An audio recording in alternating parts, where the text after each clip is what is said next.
ஞான நிலை இல்லை அப்படின்னா சமாதி நிலையிலே ஒருத்தர் நிலை கொள்ள முடியாது. சமாதி நிலையை அனுபவிச்சிருப்பாங்க, நிலை கொள்ள முடியாது. ஏதாவது ஒரு சூழல் வரும்போது நிலை தடுமாறி சமாதி நிலையில இருந்து தடுமாறி கீழே விழுந்துருவோம்.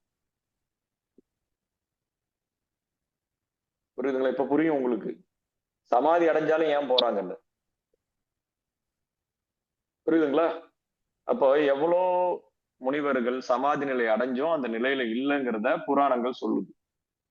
சிவபுராணத்துல அப்பயும் ஆணவம் வந்துருச்சு, அகங்காரம் வந்துருச்சு. புரியுதுங்களா? அப்போ இது ஒளிநிலை. இந்த ஒளிநிலைய மனிதன் அடைஞ்சாதான் பிறந்த பிறப்புக்கு, புரியுதுங்களா, ஏதோ கொஞ்சம் அர்த்தம், ஏதோ கொஞ்சம் அர்த்தம். இந்த ஒளிநிலையே கடக்க முடியாதனாலதான் அநேக சித்தர்கள் இந்த ஒளிநிலையே பெருசா சொல்லிக்கிட்டே இருக்கிறாங்க. நம்ம சொல்லுவோம், படிக்கும் போது காலேஜ் படிச்சு போறான், அவன் படிச்சு போறான், எல்லாம் படிச்சு போறான். ஆனா இந்த 10வது நம்ம பெருசா சொல்லுவோம், 10வது படிச்சு பாஸ் பண்ணிடுற எப்படியாவது. நான் அது கூட இல்லைன்னா இந்த உலகத்துல ரொம்ப கஷ்டப்படணும்டா. சொன்னமா இல்லையா ஒரு காலத்துல, உள்ளே 10வதாச்சும் படிக்க பாஸ் பண்ணி வச்சிருங்க, இல்லைன்னா ஒண்ணுத்துக்கும் உதவாது. புரியுதுங்களா?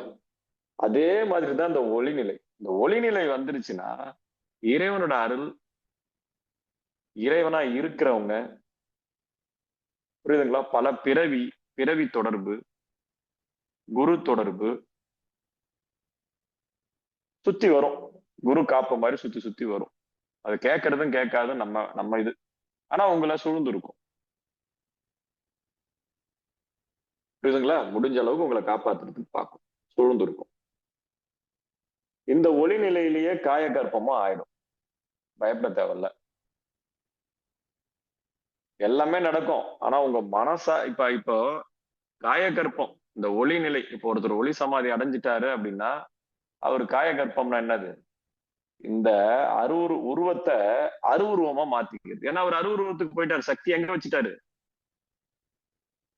சக்தி எங்க வச்சுட்டாரு? அருவுருவத்துல வச்சு வெடிக்க வச்சுட்டாரு. அப்ப இனிமேட்டு அவர் எங்க இருக்க போறாரு? அருவுருவத்திலேதான் இருக்க போறாரு. அப்ப அருவுருவத்துல இருக்க போறாருன்னா அவருக்கு அருவுருவம் தேகம் ஒண்ணு இருக்கு. அப்ப மனசுங்கிறது கீழ்நிலையில செயல்படும், அவருக்கு மேல்நிலையில நடுநிலையில செயல்படாது. மனிதனுக்கு மனம்ங்கிறது நடுநிலை. ஞானிகளுக்கு மனம்ங்கிறது கீழ்நிலை. இது புரியும் நினைக்கிறோம். அப்போ மனம் கடந்த நிலையில இருப்பாங்க. அப்ப அவங்களுக்கு காய கர்ப்பம் ஆயிடும்.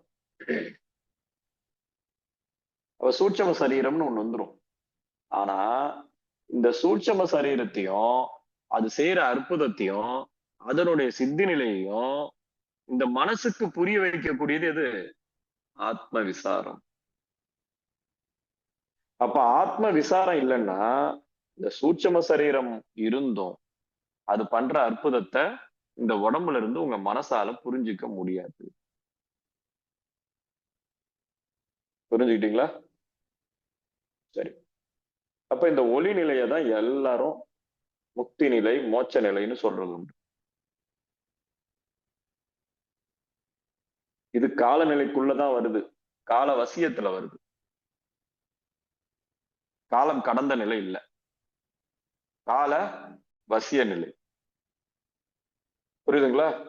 இதுல பெரிய அற்புதம் கிடையாது, ஆனா மரணம் இல்லா பெருவாழ்வு உண்டு. இப்ப லிங்க நிலைங்கிறது என்னது? காலநிலையோட முடிவு, கர்ம நிலையோட முடிவு லிங்க நிலைங்கிறது. அதனாலதான் இந்த கர்மேந்திரியங்கள், இந்த லிங்க சமாதியில தான் கர்மேந்திரியங்கள் அடங்குது. புரியுதுங்களா? புரிஞ்சா?